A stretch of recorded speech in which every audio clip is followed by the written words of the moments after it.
Hey guys, back again doing a video on my saltwater tank here. Just wanted to talk about taking care of algae.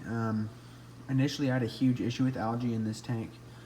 As you can see, there's still some remnants back there on that power head and stuff, a little bit of hair algae. But I had a takeover. All these rocks were completely covered in algae. The sand was completely covered in algae. Everything was covered in algae. It was killing everything.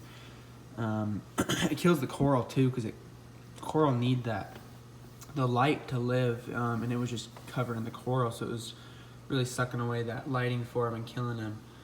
So basically what I did is initially I took all the rocks out, scrubbed them all completely down in a bucket with a hose and scrub brush, got all that algae off, did a pretty big water change down to, about here, maybe like a 40%er.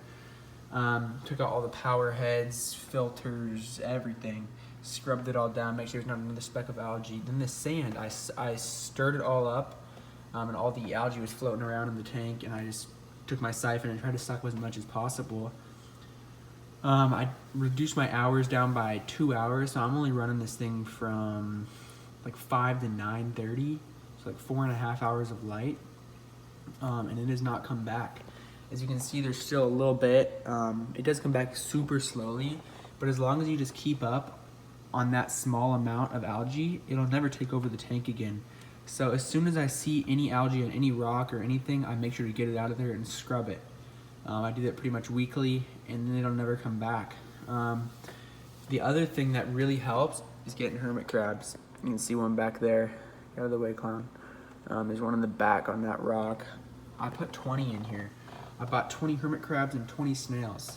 Those hermit crabs work all day long, all night long on just eating algae. They just go around on all the live rock and eat all that hair algae off. The fish actually pick at it a little bit too, but they're not too great at it.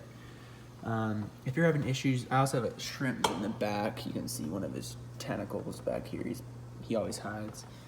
If you're having a lot of issues with your sand getting algae, get snails. Snails, sand stars. I've got a sand star in here. Let's see, where is he at? He's hiding in the sand. They come out at night and he just kind of scurries along the bottom and eats all that algae up.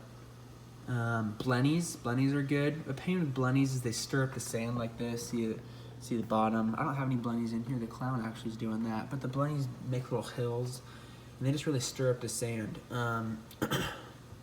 You really want a lot of different crustaceans and stuff in here that are gonna eat and constantly be cleaning and moving the sand and moving sand on the rocks. You can see I got a couple hermit crabs right on there.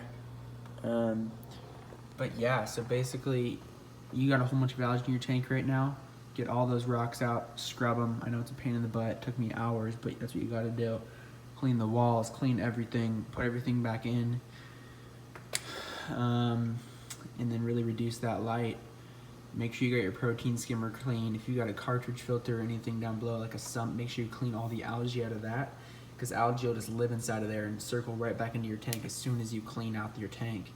So you'll be like, crap, why is it all back? And it's because you didn't clean out the main form of algae, which was actually in your skimmer or your sump or your cartridge filter or whatever you've got going on. Yeah, so you guys have any questions on how to get rid of algae in your saltwater tank, go ahead and leave a comment. Please subscribe, like the video. I'm going to be coming out with hopefully one every day or every other day about just different tips and tricks I've got on freshwater and saltwater tanks. So yeah, thanks guys for watching. See ya.